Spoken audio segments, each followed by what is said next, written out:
In day one of the trial, Kent County Prosecutor Chris Becker calling 8 witnesses to the stand. So they ranged from police officers to witnesses of the actual shooting. 13 on your side's Aaron Sullivan is joining us live outside the Kent County Courthouse this morning. Aaron, good morning to you. Of course, court on day one in session for about 7 hours yesterday. Right, good morning. It was quite the long day, consisted mostly of prosecution pulling witnesses to the stand, which lasted about 7 hours. And those witnesses testifying in front of family and friends of Christopher Schurr and Patrick Loyola. It also consisted of 2 friends of Loyola, the last people to see him alive, a witness who took a recording from his house, and a neighbor who heard the gunshot. 2 detectives with the Michigan State Police took the stand as well. The first works with audio and video unit. The second was the officer in charge of the investigation. There was also a Grand Rapids Police crime scene technician and a Kent County Chief Medical Examiner. In the morning, the witnesses talked about Loyola's last days and moments alive. In the afternoon, the police experts shared details about the investigation, sharing several videos and photos of the scene of the shooting and the investigation after. Is that you? Yeah, that's me. Okay.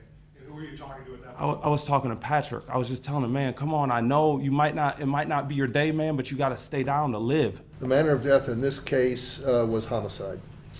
And what was the cause of death? The cause of death was the gunshot wound of the head.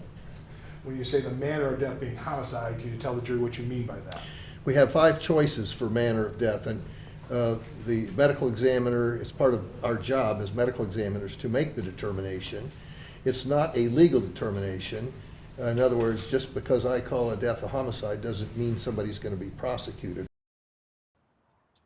Now, Prosecutor Becker is trying to prove that Christopher Schurr intended to kill or cause great bodily harm and that it was not justified or excused. The defense is trying to convince a jury there is not enough evidence to prove that claim, saying Schurr acted in self-defense. And if you remember yesterday, our crews here saw quite the line outside of this courthouse around 6 in the morning. And right now it's only about 5 and we're seeing no one here yet, but we will be here all morning sharing live updates with you all. For now in Grand Rapids, I'm Aaron Sullivan, 13 on your side. Thanks, Aaron. We're showing the full trial on our streaming app 13+.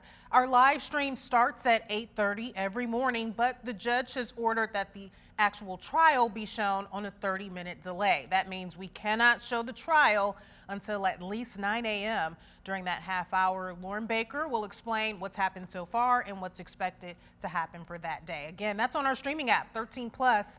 Download and watch for free.